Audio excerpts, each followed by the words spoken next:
আজকের গল্প ভৌতিক পালঙ্ক। অনেকদিন পর সতীশের সঙ্গে দেখা। বেচারা হন্তদন্ত হয়ে ভিড় ঠেলে বিকালবেলা বেন্টিং স্ট্রিটের বাঁদিকের ফুটপাত দিয়ে উত্তর মুখে চলেছিল। সমস্ত আপিসের সবেমাত্র ছুটি হয়েছে। শীতকাল, আধ অন্ধকার আধ আলোয় পথ ছেয়েছিল। ক্লান্ত দেহে ছ্যাঁকড়া গাড়ির মতো ধীরে ধীরে পথ ভেদ করে চলেছিলাম।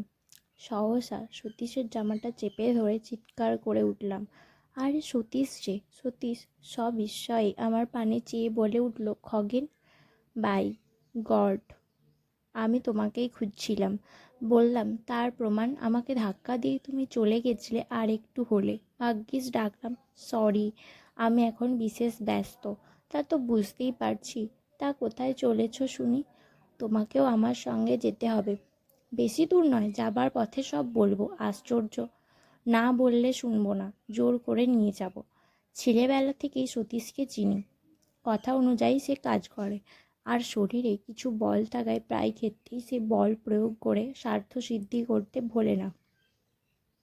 অগত্যা তার সঙ্গে যেতে হলো। তার গন্তব্যস্থান খুব নিকটেই ছিল এবং সে তার উদ্দেশ্যে খুব সংক্ষেপেই ব্যক্ত করল। সেদিন সকালে খবরের কাগজে বেচাকেনার কলমে একটি বিজ্ঞাপন ছিল। একটি অতি আধুনিক এবং রহস্যজনক চীন দেশীয় খাট অধিক মূল্যদাতাকে বিক্রয় করা হইবে। জগতে ইহা অদ্বিতীয়, সুযোগ হারাইলে অনুশোচনা করিতে হইবে। সতীশ তার পকেট থেকে বিজ্ঞাপনটি বার করে বলল, পড়ো। বুঝলাম। তার রহস্যজনক শব্দটার মানে কি? ওইটাই তো আমায় ভাবিয়ে তুলেছে। কোনো হদিশ করে উঠতে পারছি না। সতীশ চলছিল রাস্তার নাম দেখতে দেখতে। হঠাৎ সে লাফিয়ে উঠল, পেয়েছে।